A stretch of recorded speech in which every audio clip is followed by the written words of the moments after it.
Hey everyone! Before we dive into today's crucial topic, I need you to do two things that'll help you stay ahead of what's coming. First, hit that subscribe button and ring the notification bell so you never miss these important updates. Second, and this is critical, watch this entire video because the information I'm sharing today could save you hundreds of dollars and a lot of frustration in the coming months. Trust me, you don't want to miss what I've discovered. Let's get started. Did you know that 70% of consumers are already worried about increasing grocery costs? But what they don't understand is that five particular items are about to become literally unavailable during the upcoming shortage. Based on the most recent supply chain data from January 2025, we're approaching what specialists are calling a perfect storm. And believe me, after dedicating the past 2 weeks examining information from over 3,000 retailers nationwide, what I found will surprise you. Pay attention because item number 3 on this list is already displaying 80% inventory reductions in major metropolitan areas. And number 5, leading retailers are quietly establishing purchase restrictions right now as we speak. Stay until the conclusion because I'll reveal an insider tip that saved my neighbor $400 during the previous shortage. And it's something 90% of individuals completely miss. Before we begin, hit that like button if you're frustrated with empty shelves and rising costs. Let's start with the most essential item that's about to disappear from retailers. Item 1, eggs. All right, imagine this. You arrive at your neighborhood grocery store, list in hand, planning to prepare your favorite weekend omelet. You walk over to the dairy section and boom, vacant shelves, not just a few empty spots. I'm discussing the entire area cleared out. No eggs, not even the damaged, cracked ones tucked in the rear. And here's the surprising part. It's not some random supply interruption. What we're witnessing right now is the result of one of the most devastating bird flu episodes in American history. This year alone, a lethal strain of H5N1 has compelled farmers to eliminate over 30 million chickens in just 9 states. Let that register. 30 million. Complete barns cleared overnight, and it's not only the large commercial farms. Small free-range operations have been affected just as severely. One Iowa farmer I learned about lost every single bird in a single weekend. That's years of effort vanished. And when supply plummets like that, costs go wild. Back in February, wholesale eggs reached $8 per dozen, more than twice what most individuals were spending just a year before. Some establishments, like Waffle House, even began adding a 50-cent additional fee per egg just to stay operational. And in specific grocery retailers, customers have been informed, sorry, 2 packages per household maximum. That's when you realize it's serious. But here's where it becomes even more complex. Bird flu isn't like a single storm event. It emerges in cycles. Even though costs have fallen nearly 50% since that February high, the market remains unstable, particularly approaching holidays like Easter when demand increases. Farmers are reconstructing flocks, but that requires months, sometimes years to stabilize. So we're existing in this strange middle ground where shelves appear fine one week and then get completely emptied the following. Now, I'm not here to frighten you. I'm here to help you overcome this. The first strategy? Freeze your eggs. Sounds unusual, I understand, but it functions. Just break them, beat them, pour into an ice cube tray. 1 cube equals 1 egg, then freeze. They'll remain good for months. Ideal for baking, scrambling, or your special French toast formula. Next, expand your protein options.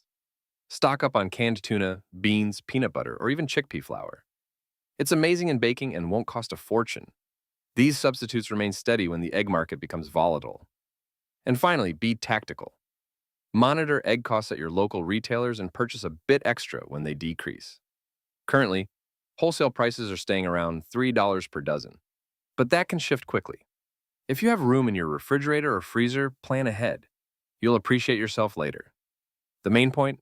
This egg shortage isn't permanent, but it's not finished either.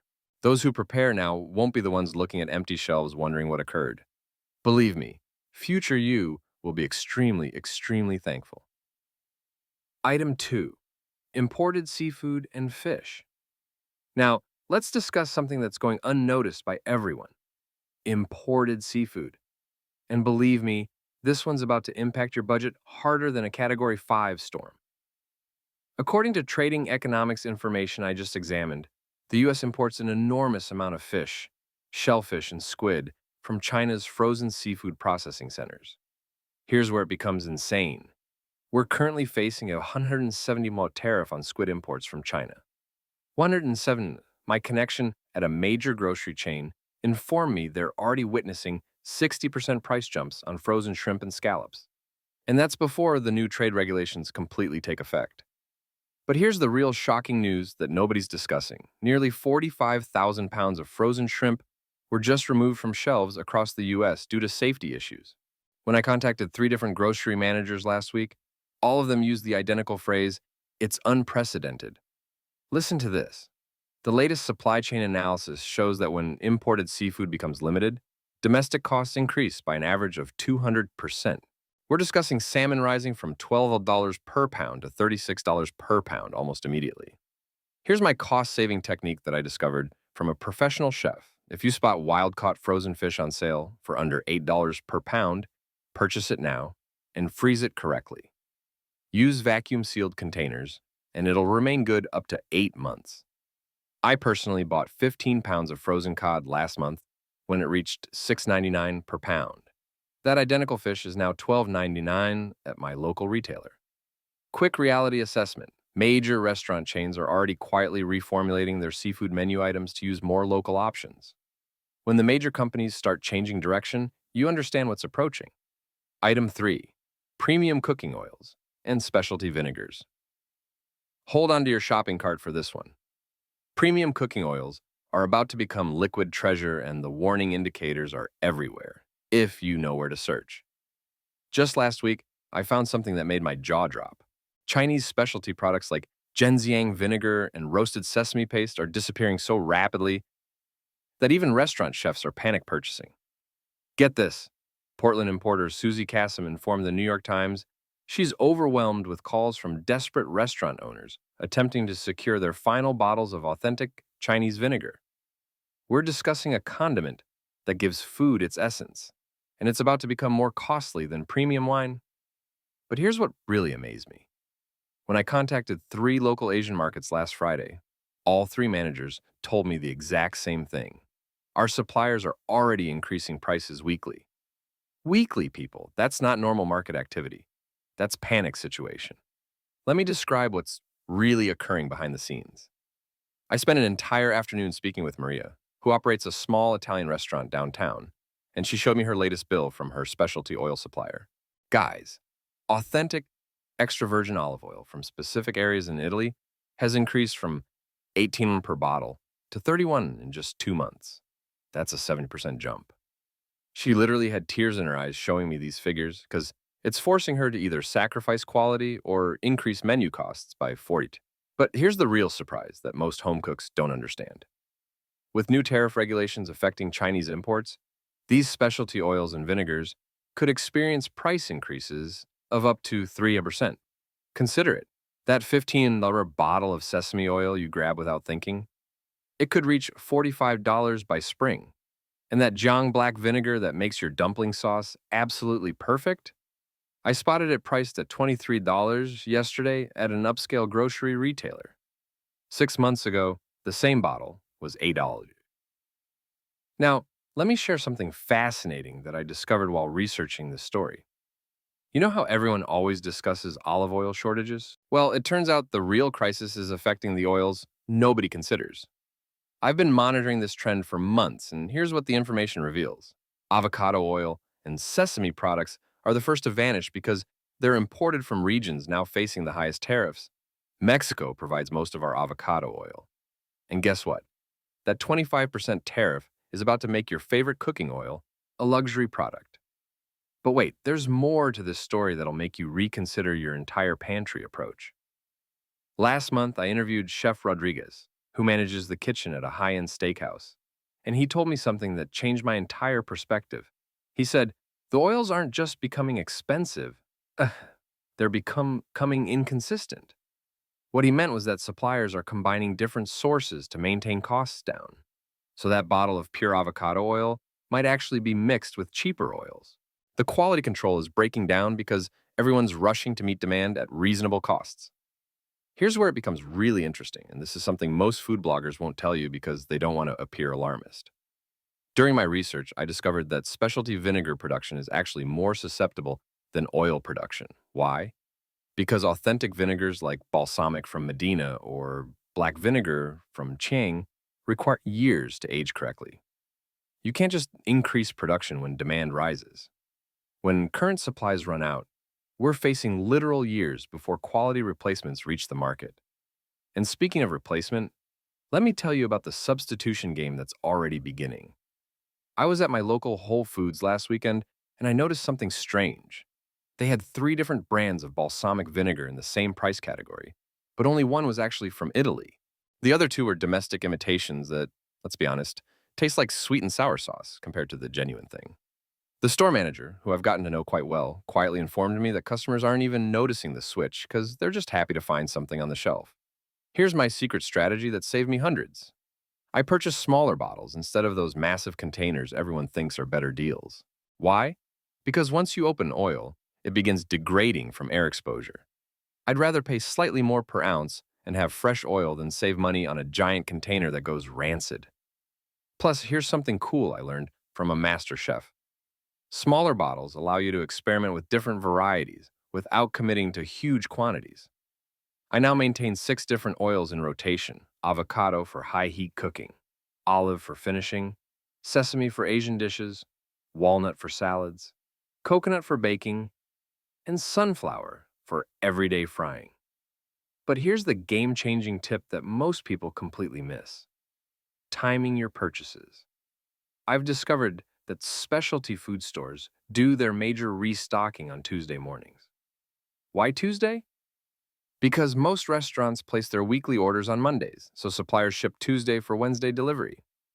If you visit the stores Tuesday afternoon, you'll find the freshest inventory and sometimes catch items before prices jump again. I've saved literally hundreds using this strategy. Pro tip: I learned from a food scientist who used to work for a major oil company. Store your oils in dark glass bottles away from your stove. Heat and light are oil's biggest enemies. I keep mine in a cabinet that stays around 65 degrees F, and they last twice as long as the oils I used to store next to my cooktop.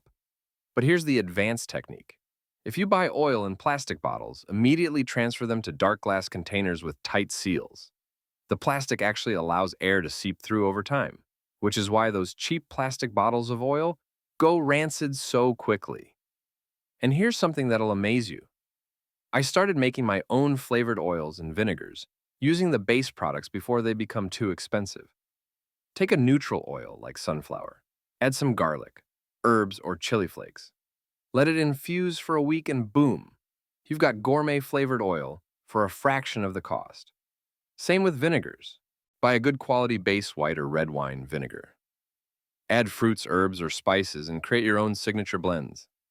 My homemade rosemary olive oil tastes better than the $30 bottles I used to buy, and it cost me about $6 to make. Item 4. Canned goods and aluminum packaging. Now, here's something that'll keep you awake at night. Canned goods are facing what industry specialists are calling a double threat, and honestly, it's way worse than most people understand. Picture this. I was speaking with Mark, a produce manager at a major chain store last week. And when he showed me his order sheet for canned vegetables, I nearly choked on my coffee, and the thing was covered, and I mean absolutely covered, in red out-of-stock stamps. It looked like a war zone. But here's what's really wild, and this is where most people's minds get blown. It's not even about the food inside the cans anymore. According to the latest supply chain reports I've been studying obsessively, aluminum shortages have created what one industry expert called the perfect storm for canned goods. Think about this for a second. You can grow all the tomatoes and green beans you want, but without aluminum, you literally can't package the food. And without packages, products don't make it to shelves. It's that simple and that terrifying. The numbers are absolutely mind-blowing, and I had to triple-check these because they seem too crazy to be true. Major aluminum suppliers are reporting production delays of 4 to 6 weeks, and that's before we even factor in the weather-related crop failures that are hitting actual food production. We're talking about a 35% reduction in canned vegetable availability by March 2025, 30%. That means more than 1 in 3 cans just won't exist. But here's where it gets even more interesting. And this is something I discovered during my deep dive research that actually made my jaw drop. Certain canned goods are disappearing in a very specific order, and almost like there's a secret playbook that stores are following. First to vanish, organic canned tomatoes and specialty beans. I'm talking about those $2.99 cans of San Marzano tomatoes that make your pasta sauce taste like you're dining in Italy. Last week, I personally checked 6 different stores in my area: Target, Walmart, Kroger, you name it. And 4 of them were completely wiped out of organic diced tomatoes, completely empty shelves. Next to disappear are the premium brands like Muir Glen and Hunt's specialty lines. Why? Because when people start panic buying, they grab what they recognize first. It's basic human psychology. We reach for the familiar Red Hunt's can before we consider the store brand sitting right next to it. But wait, there's more to this story. And this part honestly gave me chills when I found out about it. A massive cyber attack on United Natural Foods just disrupted grocery supply chains across the entire country. This isn't some small regional issue. We're talking about the company that supplies Whole Foods. And when I reached out to confirm this, 2 local grocery chains in my area told me they've been directly affected. We're looking at widespread shortages of mass-produced frozen foods and pantry staples. And most people have no idea this is even happening right now. Here's what really concerns me, and this is something most people completely overlook.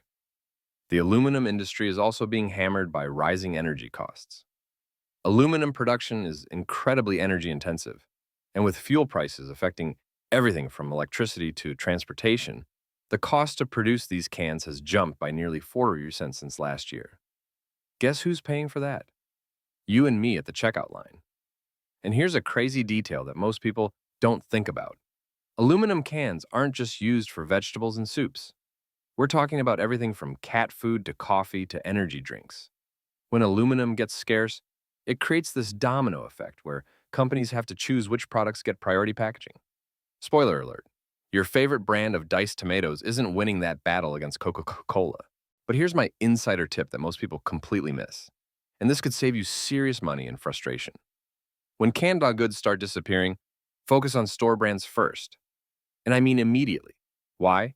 Because they're literally made in the exact same facilities as name brands, often on the same production lines with the same quality standards. But they cost about 30% less and disappear last. Why do they disappear last?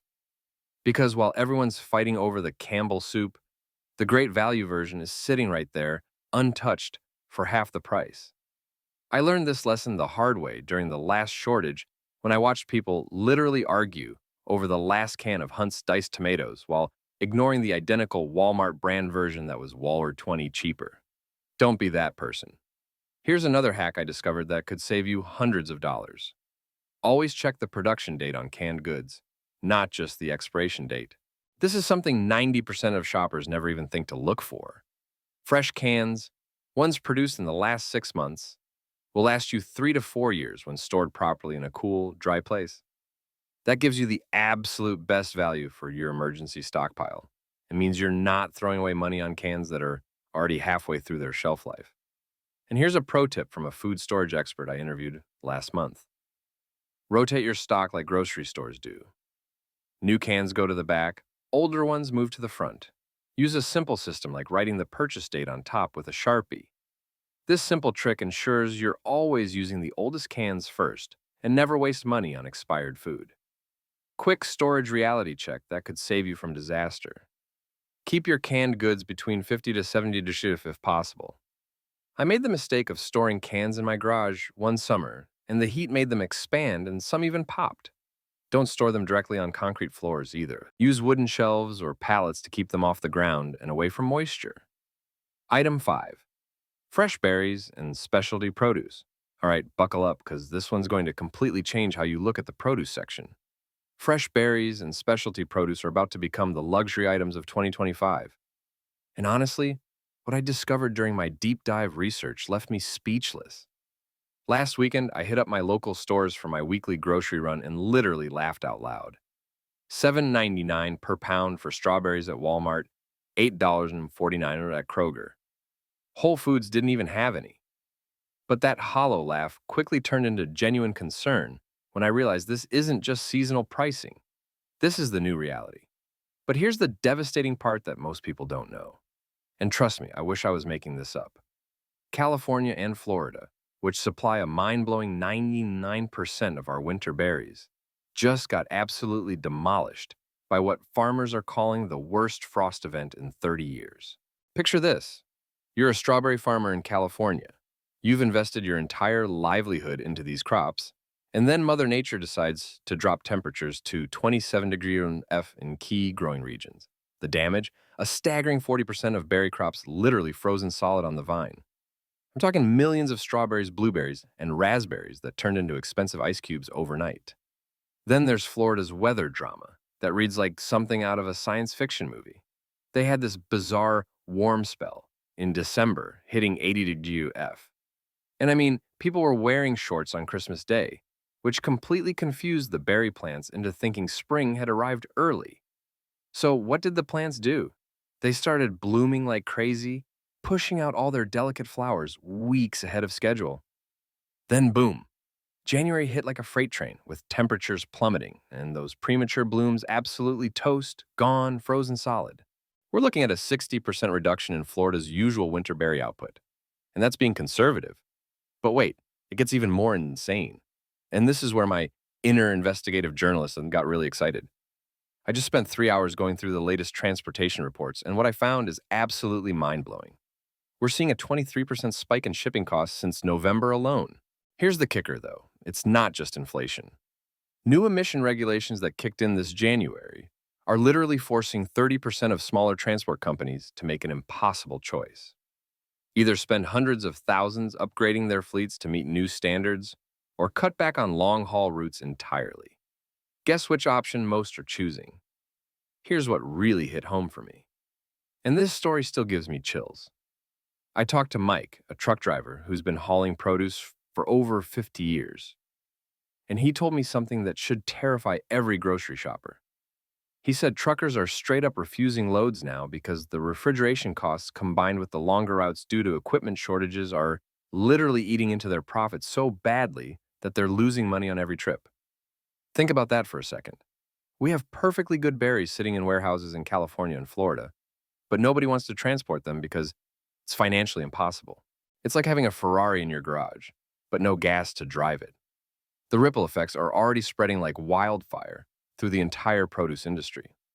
My contact at Fresh Market Research, Dr. Jennifer Walsh, who's been tracking this stuff for over a decade, predicts this shortage will peak around mid-February when the last of the stored berries from fall harvest run out, with supplies potentially not bouncing back until late March when Mexico season fully kicks in. But here's where it gets really interesting. She also told me that by the time supplies normalize, consumer behavior will have completely shifted and prices may never return to pre-2025 levels. But here's the silver lining that actually made me a little excited. Mexico's berry season is starting 2 weeks earlier than usual this year, thanks to what meteorologists are calling perfect growing conditions in their highland regions. The irony? While the U.S. is getting hammered by extreme weather, Mexico is experiencing ideal temperatures and rainfall patterns. Major retailers like Kroger, Walmart, and even Costco have already secured massive contracts for these Mexican berries. But here's the catch. They're paying premium prices up front, which means those savings definitely aren't getting passed down to us consumers. Now, let me share some insider knowledge that could literally save you hundreds of dollars over the next few months. First off, and this completely blew my mind when I learned it, frozen berries are actually picked at peak ripeness and flash frozen within hours, making them often more nutritious than fresh ones that have been bouncing around in trucks for days or even weeks. I've been using them in my morning smoothies for the past month and honestly, can't tell the difference. In fact, my kids prefer the frozen strawberries because they make the smoothies thicker and colder. Here's a pro tip that my neighbor Janet shared with me last week, and it's already saved our family about $40. Buy frozen organic berries in bulk when they go on sale. She showed me her freezer organization system, where she divides large bags into smaller portions, using vacuum-sealed bags, and they stay fresh for up to 18 months. Compare that to fresh berries that go bad in 3 to 4 days, and you're looking at massive savings plus way less food waste. But here's something most people completely overlook, and this hack has become my secret weapon. Specialty produce like avocados, bell peppers, and fresh herbs are about to follow the exact same pattern as berries. Mexico supplies most of our avocados. And with those 20% tariffs hitting, we're looking at $3 avocados becoming the norm instead of the exception. I've already started buying extra avocados when they hit $1 each or less. And I use this simple ripening trick. Store them in a paper bag with a banana to speed up ripening. Then move them to the fridge once they're perfect. They'll stay good for an extra week that way. And here's something that should make every parent pay attention. Fresh berries aren't just expensive breakfast toppings anymore. They're packed with antioxidants and vitamins that are crucial for growing kids, especially during flu season. When my pediatrician, Dr. Rodriguez, heard about the berry shortages, she actually recommended that parents start incorporating more frozen berries into their kids' diets now before fresh options become completely unaffordable for most families. She said the nutritional value is nearly identical, but the cost savings could be the difference between providing proper nutrition and having to cut corners elsewhere in your grocery budget. Listen, folks, I'm not here to scare you. I'm here to prepare you. These 5 items aren't just random picks. They represent the exact pattern we saw in 2022. But this time, we can be smarter about it. Remember what I always say, we're not panic buying, we're strategically preparing. The difference between being prepared and being caught off guard could mean the difference between feeding your family normally and scrambling to find alternatives at triple the price. If this video opened your eyes to what's really happening in our supply chains, smash that like button and hit subscribe.